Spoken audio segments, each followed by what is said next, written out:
Si, donc l'ordre, elle a changé. De mon côté droit, la seule qui n'a pas encore exposé, c'est Béatrice, qui elle était censée être la dernière avant, mais comme elle a passé de ce côté, elle n'est pas rentrée dans ce cadre-là maintenant. C'était confortable d'être la dernière, mais bon, On y va, Béatrice, je te laisse voilà. 7 minutes. Donc, voilà, ok, 7 minutes. Donc, moi, j'avais à peu près les 4 séances et j'ai découpé. Alors, je suis toujours en crèche hein, avec des jeunes enfants. J'ai un public en formation d'adultes et je présente néanmoins des espaces aménagés sur différents plans avec des hauteurs et une circulation libre dans une ambiance un petit peu voilà, tamisée. Et j'ai un thème, mais le thème, il n'est pas pour les enfants. Le thème, il est pour les adultes pour venir chercher leur imaginaire. Donc voilà, on est dans un voyage, dans un monde de lumière et de texture. Mais en réalité, pour l'enfant, c'est un monde tamisé de texture d'exploration.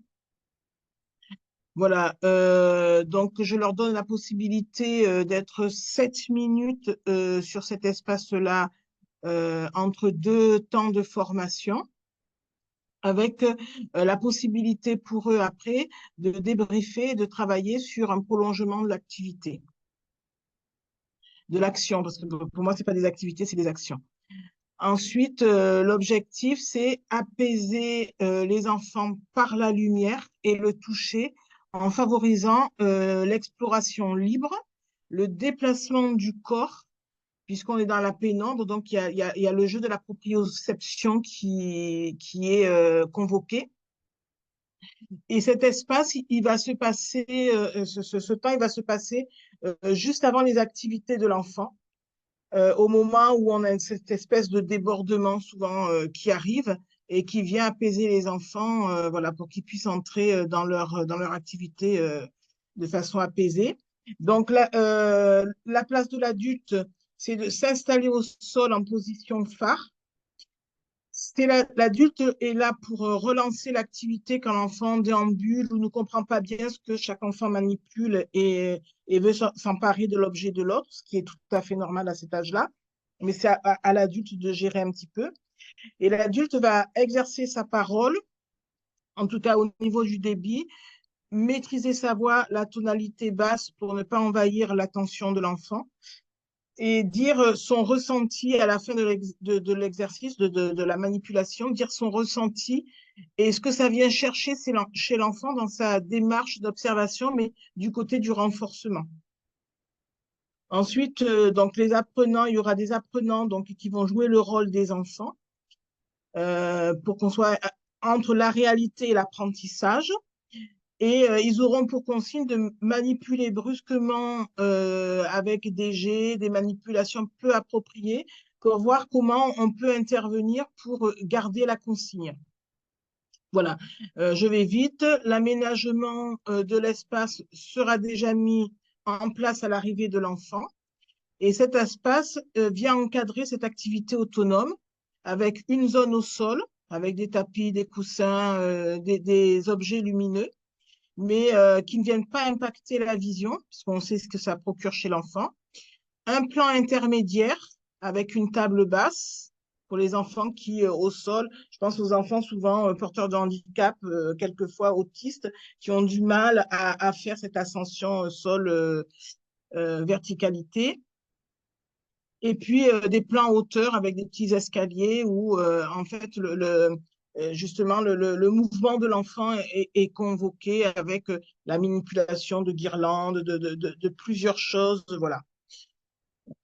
Voilà. Et voilà, le déroulement avec une entrée progressive, une exploration tactile avec plusieurs. Alors ça, c'est pour les adultes souvent, d'observer comment l'enfant manipule, s'il manipule, s'il caresse, si voilà, c'est important de le dire.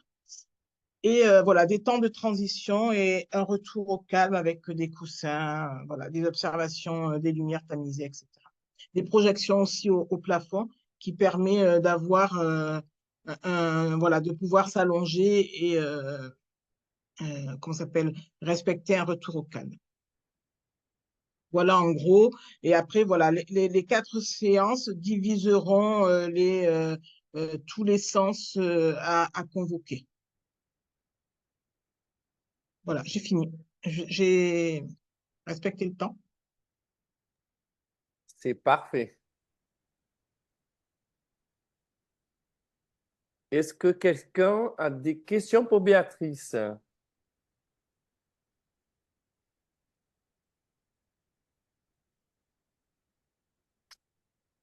Pas de questions? On peut continuer à avancer. Alors, je vais enregistrer une dernière personne et après, j'arrête l'enregistrement. Comme ça, j'ai fait 3 vidéos. Sinon, ça va être trop long. OK? C'est très bien. Merci, Béatrice. Euh, ouais. Après, ouais, il faut que je te glisse un petit mot après, Béatrice. Là, je viens de me rappeler. Euh, on va continuer avec Elodie.